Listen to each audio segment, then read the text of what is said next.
사랑하는 성도 여러분, 한 주간도 말씀 안에 거하고 계시는지요? 오늘은 지난 8월 4일 교회 창립 42주년 기념주일에 주신 요엘서 2장 말씀을 묵상해 보고자 합니다. 여호와께로 돌아가자는 제목의 말씀이었는데요. 지금 파리올림픽을 하고 있는데 각 나라들이 금메달, 또 은메달, 동메달 땄을 때 많은 또 보상을 상금으로 주는 것을 우리가 보게 되는데 하나님 나라도 마찬가지죠. 주님의 나라를 위한 성도들에게 하나님께서 면류관을 주시는데 그래서 사도 바울은 디모데후서 2장의 3절부터 5절 말씀에 보면 너는 그리스도 예수의 좋은 병사로 나와 함께 고난을 받으라. 병사로 근무하는 자는 자기 생활에 얽매이는 자가 하나도 없나니 이는 병사로 모집한 자를 기쁘게 하려 함이라. 경계하는 자가 법대로 경계하지 아니하면 승리자의 관을 얻지 못할 것이며 라고 말씀하셔서 우리가 하나님의 율법과 말씀대로 우리 삶의 경주를 하면 마침내 멸류관이라는 보상이 있는 것을 성경은 우리에게 말씀하고 있는 것입니다. 그러하기 위해서는 우리 요엘서에 있는 말씀처럼 우리가 여호와께로 돌아가 하나님께서 주신 말씀대로 살아야만 하는 것인데요. 우리가 지난주 살폈던 요엘서 1장에는 역사 유래없는 메뚜기 재앙에 대한 예언이 나오고 있는데 그것이 또 예표가 되어서 유다 백성들에게 이방 나라 군대의 침략으로 인한 국가적인 큰 재앙을 예언했던 것입니다. 그래서 요엘서 1장에도 그날을 여호와의 날이라고 하는데요.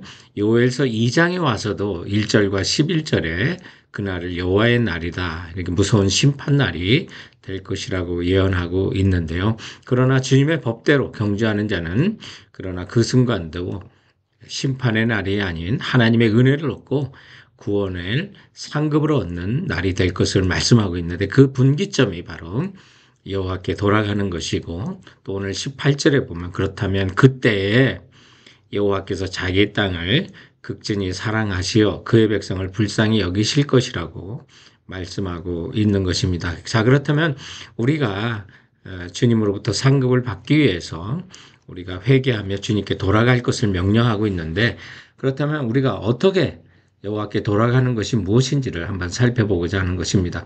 오늘 본문을 통해서 여호와께 돌아가는 것이 무엇이냐면 첫 번째로 온 마음을 주께 드리는 것이라고 말합니다.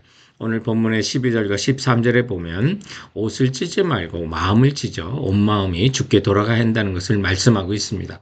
이스라엘 백성에게 통해하는 그 외적인 표현이 옷을 찢는 거였는데 그러나 이스라엘 백성들은 겉으로만 옷을 찢지 마음으로는 진정한 회개가 없었던 것이죠.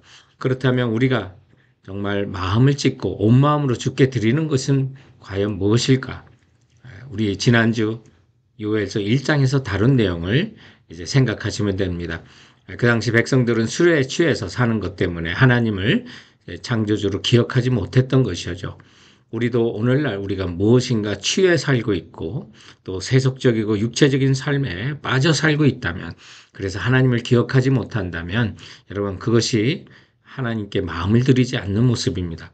그러므로 우리가 온전히 주님 앞에 마음을 드릴 수 있는 세속적이고 육체적인 삶에서 떠나는 것이 여호와께 돌아가는 삶이 되는 것이고요.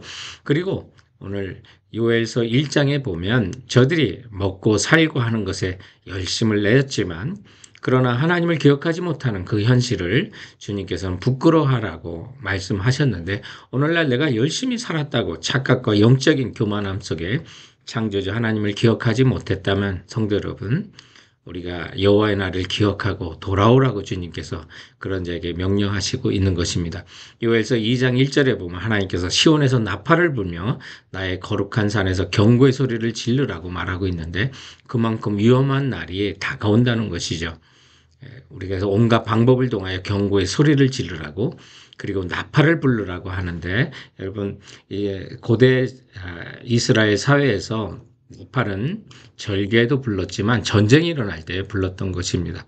그래서 요엘서 1장에 나오는 메뚜기 또 네 가지 종류의 재앙은요. 역사 속에 일어나는 이스라엘의 심판, 여러 나라의 군대를 통한 침공을 예언했던 것입니다. 그래서 아시리아를 통해서 북왕국 이스라엘이 망하고 또 남유다가 바벨론의 침공에 넘어가고 그리고 마침내 AD 70년에 로마 장군 티투스의 침공으로 이스라엘이 완전히 국가가 멸망하는 사건을 말하고 있는데 그와 같은 또 엄청난 재난이 예수 그리스도 재림의 날 바로 그 전에 최후의 심판 가운데 이루어질 것을 말씀하고 있는 것입니다. 그래서 예수님께서 종말장이라고 하는 마태복음 24장에서 예수님께서 말씀하실 때 요엘서 2장 2절의 말씀을 인용하셨던 것입니다. 곧 어둡고 캄캄한 날이요 짙은 구름이 덮인 날이라 새벽 빛이 산 꼭대기에 덮인 것과 같으니 이는 많고 강한 백성이 이르렀음이라 이와 같은 것이 옛날에도 없었고 이후에도 대대에 없으리로다. 이 말씀을 예수님께서 마태복음 24장 21절에도 말씀하셨고요. 주님께서 창세 이후로 이런 환란이 없고 후에도 없을 것이라고 말해서 그래서 지금까지 있었던 아시리아, 바벨론, 또 로마의 침공 이상으로 큰 환란이 주님 오시기 전에 있을 것이라고 말씀하고 있는 것입니다. 그러나 주님께서 오시는 또 다시 오시는 그 여호와의 날이 그러나 여호와께 돌아오고 회개하는 자에겐 구원의 날이 될 것을 말씀하고 있습니다. 마태복음 24장 30절에 예수님께서 그때에 인자의 징조가 하늘에서 보이겠고 그때 땅의 모든 족속들이 통곡하며 그들이 인자가 구름을 타고 능력과 큰 영광으로 오는 것을 보리라. 그가 큰 나팔 소리와 함께 천사들을 보내리니 그들이 그의 택하신 자들을 하늘 이 끝에서 저 끝까지 사방에서 모으리라 말씀하시면서 그날은 여호와의 날은 또한 믿지 않는 자에게 심판의 날이지만 여호와께 돌아오고 온 마음을 주님께 드리는 자에게는 주님의 나라로 들어가는 영광과 구원의 날이 될 것을 말씀하고 있는 것입니다. 그러므로 성도 여러분, 우리가 창조주 하나님을 기억하지 못하는 일상에 취해 있는 삶에서 깨어나시기 바랍니다. 그것은 바로 12절에 있는 말씀처럼 너희 여호와의 말씀 너희는 이제라도 금식하고 울며 애통하고 마음을 다하여 내게로 돌아오라 하셨으니 너희는 옷을 찢지 말고 마음을 찢고 너희 하나님 여호와께로 돌아올지니라. 그는 은혜로우시며 자비로우시며 노하기를 더디하시며 이내가 크시사 뜻을 돌이켜 재앙을 내리지 아니하시리라고 말씀하고 있는 것입니다. 우리가 마음을 찢어 주님 앞에 돌아간다면 성도 여러분, 나의 죄악을 볼 뿐만 아니라 빛 대신 우리 그리스도가 더욱더 밝히 보이게 되는 것입니다. 그래서 주님 오시는 날까지 우리는 성령과 동행하며 승리할 수 있는 삶을 살 수 있게 되는 것이죠. 사랑하는 성도 여러분, 여러분 마음으로 회개하고 죄 없으신 그리스도만이 여러분의 삶에 보이는 경건한 삶이 되시길 주님의 이름으로 축원드립니다.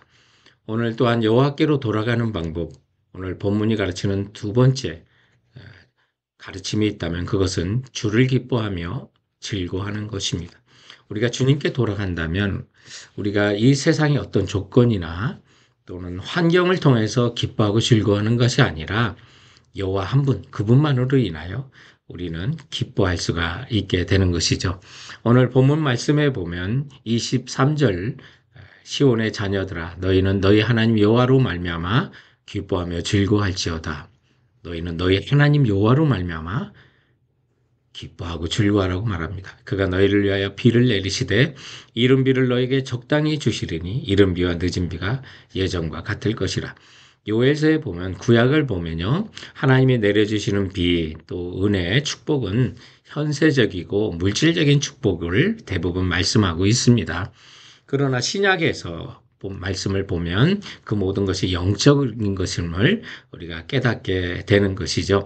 그래서 요엘서 21장과 22장에 보면 하나님의 백성과 함께 두려워하는 존재들이 있었습니다. 땅도 두려워했고 들짐승도 두려워하고 시온의 자녀 사람도 두려워하는데 오늘 회개하고 주님 앞에 나온다면 두려워하지 말라고 말합니다.